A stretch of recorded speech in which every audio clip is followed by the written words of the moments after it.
Today I'm going to be showing you my paint scheme for Blackguard Infernus Marines, and I'm just doing a base coat today. This is just to show you how to do it really. We can see here this is the Infernus Marine. I've stuck cocktail sticks onto all of the kind of key parts. I'm going to use these colours Abaddon black and Corax white today, just making sure we're shaking them up before we use them just to separate out the paints, and making sure when we get it on the brush it is that thin line. And then all we're going to do is take our pieces and paint them in white. Now for the body I'm going to focus on the torso and the legs. I'm going to avoid painting the actual flamer itself, so that we can paint that in black later. So I'm going to focus on the white first, and I'm just painting everywhere, right, just all over it. Doesn't matter how it looks at the start, we're just going to paint over, and we're going to paint in these thin layers until we are happy with the colour and the layers, the thickness of our paint on this. So it's very thin paints at the start. I use a water palette for mine, but just making sure we're watering it down significantly, so it's not coming off thick. And you can see the grey through the paint on the leg here. So as we're going through, you'll see it get thicker and thicker as we go. Right now we can see a bit of the grey as I'm painting on, and at this point I would just add another layer and just covering, making sure I'm getting the bits that are a bit darker on the grey. So it doesn't matter if it looks patchy to start with, because you just paint over it as we go. These paints don't take long to dry at all, it's about 15 seconds really, but you should leave them to dry before you paint another layer over the top. For example, this video is only about 18 minutes, but this process took me an hour and a half to do, so it's cut down significantly. And I am painting in areas where I'm going to be painting black later, so the pieces, the sort of ribbed bit between the torso, where the torso is going to be, and the legs, that's going to be black later, but I'm painting it white now because we're just putting a base coat. We can paint over it later. So again, just going over here and making sure that I'm happy with the white that I've got, just focusing on one part right now, and then we'll move on to kind of the next bits. So once I'm happy with that, move on to the next bit. I can come back to it later, even if it looks patchy. Just want it to settle, want it to dry, and then I can come back to it. And the same idea here, doing the exact same thing, just white, covering the whole body piece. I'm not going to paint the inside on these, so you'll notice with the body and the legs, I've not painted the inside where the connections are for this, because there's no point, it's a waste of paint. So again, I'm just going to paint the front of this and make sure that I'm covering everything that is going to be visible when we piece it all together. So importantly, I'm doing this in pieces because I prefer to do it this way, but if you prefer to piece it all together first, then that's fine. So I prefer to do it this way, where it's all separated out, and it will be separated out until I'm happy that I've finished painting. When I go to piece it all together at the end, I'll then touch up any pieces that are looking incorrect, or maybe showing up that I didn't realise at the time, or look different with it all together. But for now, I find it so much easier, especially using these cocktail sticks, to be able to turn things and get into weird angles, and I've just super glued them all. So I've done, so you can see there, this is from the starter kit. So these are push fit, they're not glue, but I have super glued these cocktail sticks onto there, just so that it stays stationary. The only part that I haven't is on this, the backpack. I've just stuck it into the push fit because it fits perfectly with the cocktail stick. And again, this piece is probably the easiest one to do because I'm just going to paint everything on here white. I'm not going to worry about anything being left out, because basically the whole backpack can be seen on the marine. So painting the whole thing. I'm going back here to the main body, and I'm just going to redo parts that I can see that are still patchy, making sure that they're cleaned up. So you can see I've painted over the gun. It doesn't really matter how it looks right now, because I'm going to go over it anyway in black. This is just sort of undercoat, so we're going to paint over most of this anyway. I'm going to be repainting, retouching parts. You know, for example, with the blackguard that I use, it's white body and white legs with black arms and a black head. The Aquila in the middle will be red, and the knee as well is going to be one of the right knee is going to be a different colour, because that's how these Marines are. That's the chapter colour that I've gone with. So that Aquila there will be red when it comes to it. The little leather pouch that's on this torso here, you can see on the belt. I'll be going over that in a different colour. The sort of ribbed parts as well, like I was saying, on the body, the legs, the arms, will be in like a silvery black. Even on there on the torso, there's a little bit just above the belt which is ribbed, which will be on there as well. And it's just making sure we've covered everything for the undercoat to give it a nice colour when it comes out to the top. And it's giving you that paint's going to stick to this model, and you're not going to have to do it multiple times. So we're doing the undercoat multiple times, it's still looking a wee bit patchy. Importantly, you have to remember to do this part, and this part's quite difficult to do on the chest piece where the head goes, because the head still is not going to cover the whole thing, it's going to cover parts of it, but you can, you know, with the ridges and with the different levels of texture on that plastic, the raised levels, it can be difficult to get the paintbrush in on the Aquila as well. Even on the belt and the torso part, you need to make sure you're covering all of this and making sure that you have not got any patchy parts that are going to be visible. Again, just giving it that nice smooth colour when it comes to the end. And I'm just, again, going over everything. So going back to the backpack here, you can see the difference in the colour when I'm applying it here. At the start at least, you could see the wateriness of the white coming over the sort of dried part. And we want it to look like that dried part at the end with a kind of nice matte colour that comes out. White is notoriously difficult to do, takes more layers than probably most other colours. You know, when we go to the black one, you'll see I'll do maybe 1-2 layers at most, because black is just so much easier to cover the grey, and the pigment stays more true to the starting colour. But you can see here, we've not really got any patchy parts, and I'm quite happy with it. Obviously inside, I've not done the bit where the sprue is going to push fit, but really happy with the white and how it comes out. Now we're going to move on to the black. So I've got my Abaddon black here, and I'm just doing the same thing.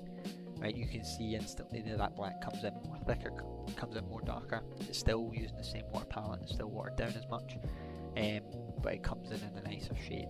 And the arms are, again, kind of difficult to get into these crevices and these bits, so just making sure you're covering everything, right? Doesn't, again, matter right now how much and how it looks. If it's just one colour, that's all it's going to be. You know, we're going to add detail later on as we go through this series of videos showing you how to kind of do it. And yeah, you can see the kind of streakiness there, so we can see it as there's grey coming through, but it's not as obvious as it was with the white. And we'll retouch that, we'll colour it, we'll make sure that it's not visible before we're finished at the end of this series. This time I'm going to cover the gun as well, so I'm going to paint this whole arm, and I'm using the cocktail stick just to twirl it round and twist it so that I can keep an eye on everything, and I'm not touching the paint either, I'm not picking it up, because that's often part of the problem is picking up that paint. When you're holding these, they're difficult to hold. But you can see here I've covered the whole thing. You know, I've got the whole body. I'm now covering this part, these difficult parts in the ridge of the shoulder, the trim on the inside. Again, the reason being is that it's still visible on the Space Marine, so we need to make sure we're painting in those inlets as well. So getting around there and covering all that, and I'm just holding it by the gun because it's difficult to do.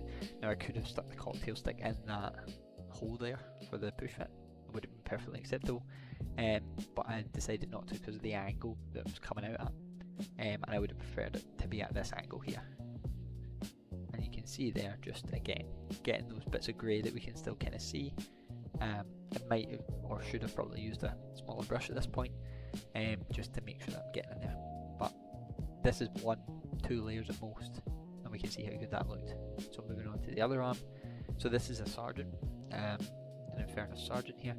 So again, we're covering the kind of arms here with black, but you'll see with the Infernus sergeant that comes in the starter set, it's got this choice of the sword, it's got a choice of a bolt pistol, it's got a choice of a grenade as well. So you've got your choice here. You might have used a different one, but it's the same idea. Just cover the whole thing in black, and that'll give us a nice colour at the end of it. When we go to repaint this sword, when you go to paint the gun, you might choose to paint them in like reds or silvers, and that black will really highlight those colours, make them stand out. The difference between your kind of white and your black when you're painting over it will depend on, the colour you choose will depend on how bold it looks and how vibrant it looks as well. So when I'm painting reds, so for example the helmet on this sergeant with my blackguard, they have this kind of dark red helmet, similar colour to their Aquila, so the black is better on there. With the Aquila, I'm sticking with the white for the chest because the rest of it's all white, so I'll need to use more layers with that to get that dark red colour that I'm happy with. But you can see there, we've covered this whole arm, and I'm just going to touch up parts now that need to be redone, like that along that edge there. You can kind of see a highlight grey, and you can see again the difference between the dry paint and the wet paint there when I'm applying it. There is a real big difference between the two, and just making sure that everything has dried before you apply another layer to your paint. So moving on now, here's the helmet. Again, just going to cover the whole thing. Helmet's another easy one to do. This time you can see the paint is extremely watered down, so when you're using a wet palette, as it goes on, the less paint there is, the more water there is, so you might need to refresh your paint colour before you move on to everything here. So just covering the whole thing again, because any part of this can be seen, but you can see there we're just covering everything, making sure we're getting into those details at the front, the eyes, the ridges on the neck and the back, and there we go. So happy with the black, 1 or 2 coats is okay for me there. Just going to retouch that gun, just make sure that everything is the detail there, because there's lots of little bumps, little features on the gun there that need to be painted all the way around. We can't have pieces of grey just sitting out, and just retouching everything there just to make sure it does look as good as we want it to do. And then moving on again to the other one, and you can see there on the kind of shoulder of this one with the sword, there was a mark from the plastic when I was cutting the plastic, and when it's been shaved down, the mark is still there from where the connection was with the sprue. If you shade that down enough, it's obviously going to look like a lighter grey on there, but if you paint over it, it'll be fine and it won't be noticeable. So now moving back to the main body, and I said we were going to paint this in black. So main body, the gun, we're going to paint in black here, because it is the darker colours. So don't be afraid to, when you're base coat, to use different colours. For the undercoat, sorry, not base. For the undercoat, use different colours for the different parts. So black and white are great for this. Whatever chapter you're choosing, you undercoat in their main primary colour.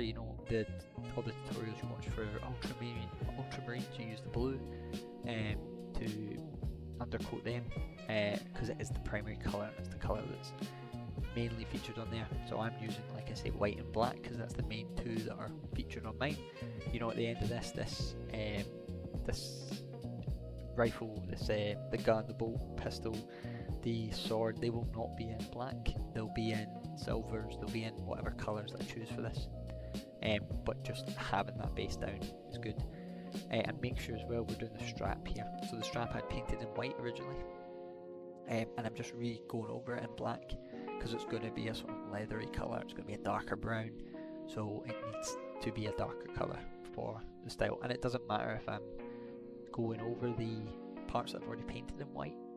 We've said this is an undercoat, I can always go back and touch things up when we're actually finished. Right now it doesn't have to look pretty, it just needs to be painted, so we know that when we come to it later and we're painting, things will get good. So here we are, and we saw that sort of damage there on that shoulder again, and I'm just making sure I'm happy with it. Just going over little parts, not doing the entire thing, but there again on that, if you just look at the corner, you can kind of see the mark there on the middle of the shoulder pad for what the damage was there. But just taking a look at everything before I finish here, just making sure, right, does this all look good? Is it all covered the way that I want it to? Quite happy with that one. Again, the head's relatively simple, you know, just making sure we get into those parts on top of the part of the mask, next to where the mouth is and the eyes, just making sure we're getting into all those details, those crevices, and just touching up any parts that do come up to be grey, and just making sure before we finish that we're done. It's a game of patience, really. Slow and steady wins the race here. You know, like I said, it took me an hour and a half to do this. I've boiled it down to 18 minutes, but an hour and a half just to paint this stuff, and it's the reason why paint takes so long and the hobby craft of this takes so long, is just that, making sure that everything looks good, you know, taking your time, being patient, not rushing through things. So here we can see, I'm just going to quickly speed through this, just an overview of everything. You can see there we've got these nice shades of white, and the blacks as well. We're covering everything that was going to be visible. You know, I'm not going to piece it together yet because I still want to get in detail around most of these pieces, but we're happy with this, and I'm happy with how this will come out. And this is just the, like I say, that undercoating there, so happy with that. And next time we'll move on to painting the actual detail.